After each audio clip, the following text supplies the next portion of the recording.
All right, let's say you're going to build something that's meant to last forever. You wouldn't start building on sand, right? No way. You dig down, get past all the dirt and the rubble until you hit solid bedrock. Well, that's exactly the project the philosopher René Descartes took on. Not with buildings, but with all of human knowledge.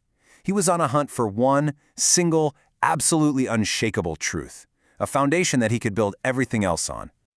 So, let me ask you the same question he asked himself. Right now, in this very moment, what is the one thing you can know for sure? I mean, beyond any possible doubt. Is it that you're watching this, the screen in front of you? This whole journey starts with that simple but incredibly powerful question. So Descartes' strategy? It was pretty radical. To find certainty, he decided he had to do a complete intellectual demolition. He called it the method of radical doubt. And the plan was actually pretty simple. He was going to systematically doubt everything he could possibly doubt, until he was left with something, anything, that was just impossible to question. And man, he was ruthless about it. First up, his own senses. Threw him out. I mean, think about it. Our eyes and ears trick us all the time with illusions. Next, he's like, well, what about dreams? We've all had those dreams that feel completely 100% real, so how can he be sure he isn't dreaming right now? He even went after math, imagining some powerful evil demon could be messing with his mind, tricking him into believing that 2 + 2 = 4. And with that move, boom, the entire outside world and even his own body is now totally uncertain. Now, you might think this all sounds super negative, right? But this wasn't about pessimism at all. The whole point of all this destruction was actually really constructive. He was just clearing away the rubble of every weak or shaky belief to see if one single, indestructible truth was left standing. He was hunting for that bedrock.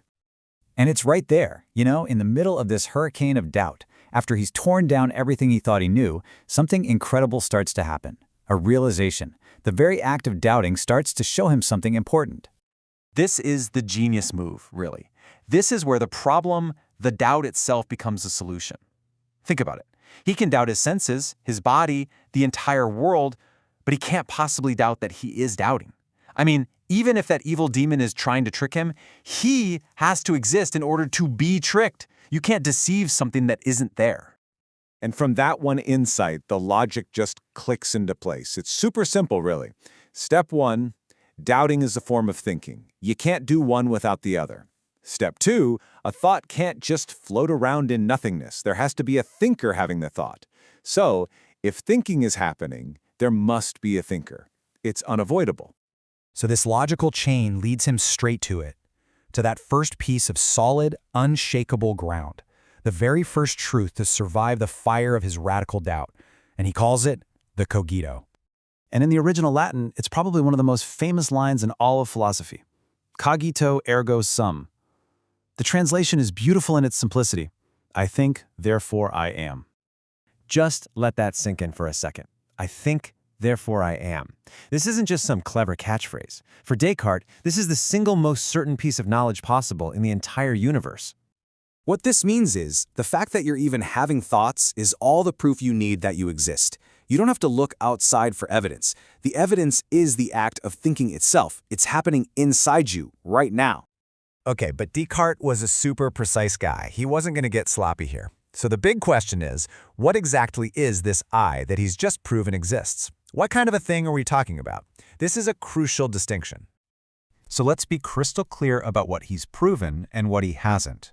On the proven side, you've got a mind, a thinking thing, a conscious subject. That's it.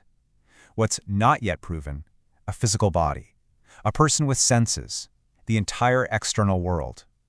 All of that stuff is still sitting in the pile of doubted things.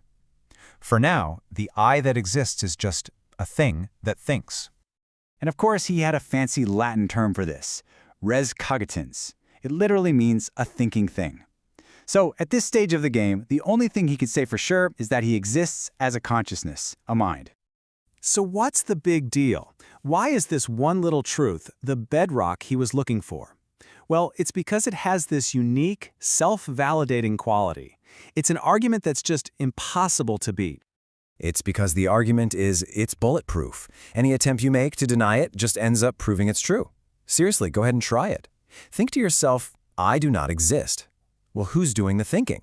The very act of you forming that thought is undeniable proof that you exist to think it.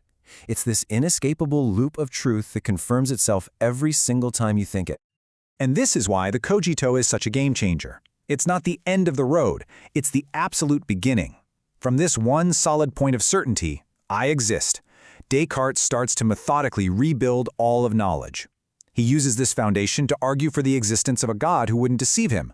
And if God isn't a deceiver, he can then trust his own clear ideas. And that finally lets him confirm that the external world and his own body are real. See? Everything gets built right on top of that first, simple truth. So let me leave you with this to chew on.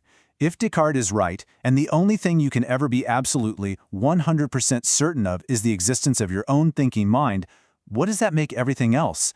The world you see, the people you know, even your own body. What are they if the only true bedrock is your own consciousness? Thank you for watching. Like and subscribe for more fascinating videos from Plato's Footnote. Have a great day.